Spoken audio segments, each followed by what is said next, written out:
नमस्कार साथियों, मैं मनीष भारती संस्कृति आईएएस प्लेटफॉर्म पर आप सभी का स्वागत करता हूं। साथियों, जैसा कि हम जानते हैं, बीते कुछ महीनों से भारत और बांग्लादेश के बीच लगातार संबंध खराब होते जा रहे हैं और हमने ये भी देखा है कि भारत में बहुत सारे बांग्लादेशी नागरिक रह रहे हैं और वह भी अवैध तरीके से घुसपैठिए के तौर पे। अब देखिए, यहाँ पर दो बातें हैं। कुछ लोग रहते हैं जो शरणार्थी के तौर पे रह रहे हैं, यानी कि उनके लिए बांग्लादेश की स्थिति ठीक नहीं है और वो भारत सरकार से शरण मांगने को लेकर के आए कि जब वहां स्थिति सही हो जाएगा भारत सरकार वहां पर भेजने की व्यवस्था करेगी। लेकिन कुछ लोग जो है बेहतर जीवन यापन के लिए या किसी और मकसद से भारत की सीमा को आप कह सकते हैं कि नजरअंदाज करते हुए, घुसपैठ करते हुए देश के विभिन्न राज्यों तक आए और यहाँ पर नकली कागजात बनवा करके, आधार कार्ड बनवा करके अपने आप को भारतीय नागरिक घोषित करने का कोशिश किया, यहाँ पर कामकाज करने लगे। अब इन सब चीजों को देखते हुए, जैसे पिछले कुछ दिनों से आप देखेंगे, देश के विभिन्न राज्यों में चुनाव आयोग के द्वारा एसआईआर का काम कराया जा रहा है। इस वजह से आपने देखा होगा कि चाहे वो बिहार हो, चाहे वो असम हो या फिर पश्चिम बंगाल हो, इन तमाम राज्यों से बहुत सारे बांग्लादेशी नागरिक वापस बांग्लादेश की तरफ भागने लगे।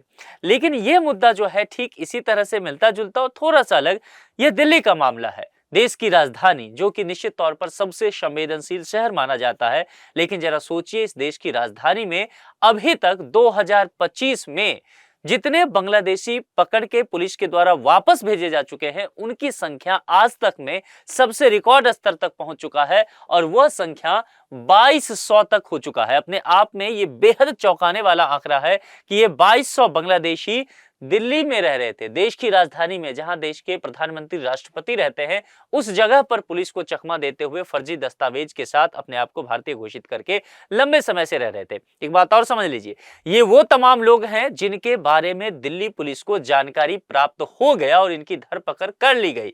अभी भी ऐसे बहुत लोग हो सकते हैं जिनके विषय में पुलिस को जानकारी ही ना हो।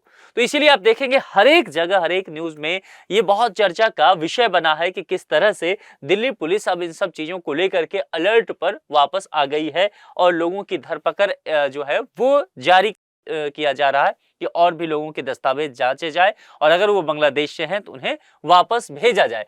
अवैध प्रवासियों से मुक्त करने के लिए पुलिस ने इस साल कमर कस ली है और गृह मंत्रालय, चूंकि गृह मंत्रालय क्यों, दिल्ली पुलिस जो है वो दिल्ली सरकार के अंतर्गत नहीं है, वह देश के गृह मंत्रालय के अंतर्गत आता है। तो इसलिए होम मिनिस्ट्री के सख्त निर्देशों के चलते दिल्ली पुलिस ने 2025 में अब तक 2200 बांग्लादेशी नागरिकों को यहां पर पकड़ा है जो अवैध तरीके से यहां पर रह रहे थे और इनको वापस उनके देश भेज दिया गया है, यानी कि बांग्लादेश भेज दिया गया है। अब देखिए, ये पहली बार नहीं हुआ है कि 2025 में ही ऐसे बांग्लादेशी नागरिक पकड़े गए हों, इससे पहले भी कई सालों से यह चलता रहा है। लेकिन यह आंकड़ा जो अभी तक देखने को मिला है, चूंकि साल अब खत्म होने को है और अभी तक 2200 आंकड़ा पहुंचा है, ये रिकॉर्ड स्तर तक दिख रहा है। अब इससे समझा जा सकता है कि देश की आंतरिक सुरक्षा के लिए ये लोग कितने ज्यादा खतरनाक हो सकते थे। पिछले सालों में कितना बड़ा उछाल देखने को मिला है, इसे समझते हैं। देखिए, 2024 की अगर बात करेंगे तो सिर्फ 14 मामला ऐसा आया था।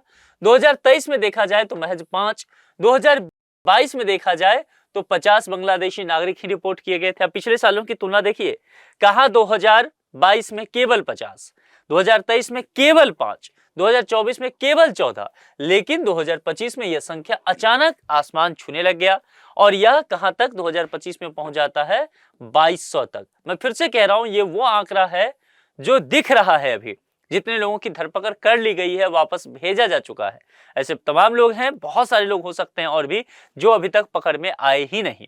अब ये एक बात समझ सकते हैं कि जो अधिकारियों का कहना है, दिल्ली पुलिस के सीनियर ऑफिसर्स का, कि ये केवल संयोग नहीं हो सकता है, बल्कि राष्ट्रीय सुरक्षा को लेकर के अगर बात करें तो राष्ट्रीय सुरक्षा को कमजोर करने की लगातार एक मुहिम चल रही है। दिल्ली की सीमाएं हो या फिर देश की आंतरिक सुरक्षा हो, इसको सही से करने की आवश्यकता है। लेकिन ये लोग, प्रश्न उठता है कि यहां तक पहुंचे कैसे, देश में कैसे दाखिला ले लेते हैं, कैसे इनके पास दस्तावेज आ जाता है, तमाम तरह की सुविधाएं इस देश का लेने लग जाते हैं। इसके पीछे एक गिरोह काम करता है और वह गिरोह होता है जो नकली दस्तावेज इनके लिए बनाता है और वो लोग कहीं और के नहीं होते हैं, वो भारत के लोग ही होते हैं। अब जरा सोचिए, अपने देश की सुरक्षा के साथ ही खिलवाड़ करते हैं महज कुछ रुपयों को लेकर के। आपने एक फिल्म देखा होगा, अभी धुरंधर आया था, उसमें एक डायलॉग है कि हिंदुस्तान को बाहर के लोगों से कम खतरा है, हिंदुस्तान को देश के अंदर के लोगों से ही खतरा है। वही बातें यहाँ पर कही जा रही है। ये लोग दिल्ली के अलग अलग इलाके में रह रहे हैं, छिप करके रह रहे हैं।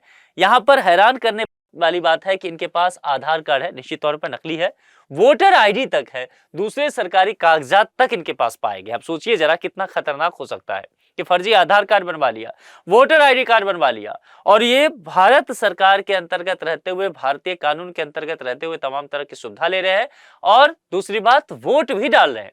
यानी कि भारत में सरकार किसकी बनेगी इसका भी तय करने लग गए हैं, और हैं ये घुसपैठिए। कितना खतरनाक हो सकता है ये मुहिम, ये सोचा जा सकता है। तो कुल मिलाकर के ये फर्जी दस्तावेज बनवा करके आसानी से स्थानीय समुदाय में घुल मिल जाते हैं, सरकारी सुविधाओं का लाभ उठाने लगते हैं, एक तरह से भारतीय नागरिक बन करके रहने लग जाते हैं, और धीरे धीरे कोशिश करते हैं कि पुलिस के नजर से बचते चले जाए।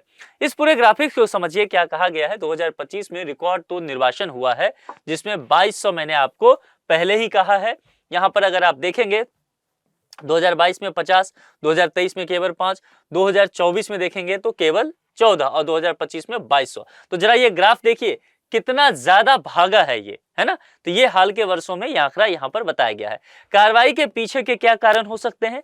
जाली दस्तावेजों का खुलासा हुआ है। बहुत सारे लोगों ने बताया कि नकली आधार कार्ड बन रहे हैं, वोटर आईडी और अन्य सरकारी दस्तावेज का गलत तरीके से उपयोग किया जा रहा है। सरकार चौकन्ना हो गई है, पुलिस प्रशासन चौकन्ना हुई है, और जीरो टॉलरेंस की नीति अपना रही है कि अवैध अप्रवासन के खिलाफ गृह मंत्रालय लगातार सख्त है, तो सरकार के सख्त होने से पुलिस व्यवस्था निश्चित तौर पर चुस्त दुरुस्त हो जाती है।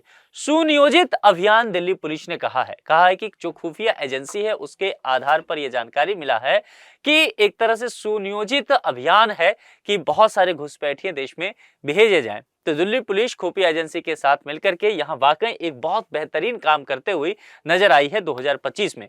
और यहाँ पर कहा गया है कि दिल्ली पुलिस इंटेलिजेंस एजेंसियों के साथ मिलकर के अभी भी छापेमारी करने का काम कर रही है, और लगातार जो बांग्लादेश से घुसपैठिए हैं, नकली दस्तावेज का उपयोग करके भारत में रहना शुरू कर दिए हैं, उनकी धरपकड़ की लगातार कोशिश की जा रही है। और इस तरह के गिरोह जो देश की आंतरिक सुरक्षा को खतरे में डाल रहे हैं, फर्जी दस्तावेज बनवा रहे हैं, उनको भी नस्तेनाबूद करने की लगातार कोशिश की जा रही है। और इन तमाम चीजों को करते हुए अवैध प्रवासियों की फर्जी पहचान करना, उनको वापस बांग्लादेश भेजना, इसकी कोशिश की जा रही है। तो निश्चित तौर पर अगर देखा जाए तो आंतरिक सुरक्षा के लिहाज से ये बेहद महत्वपूर्ण मसला हो जाता है। अब अंत में आपके लिए एक सूचना है, संस्कृति आईएएस के द्वारा न्यू ईयर ऑफर आपको दिया जा रहा है, जिसकी वैलिडिटी 3 जनवरी 2026 तक रहने वाली है। अगर ऑफलाइन क्लासेस की बात किया जाए तो 20% का आपको डिस्काउंट किया जा रहा है।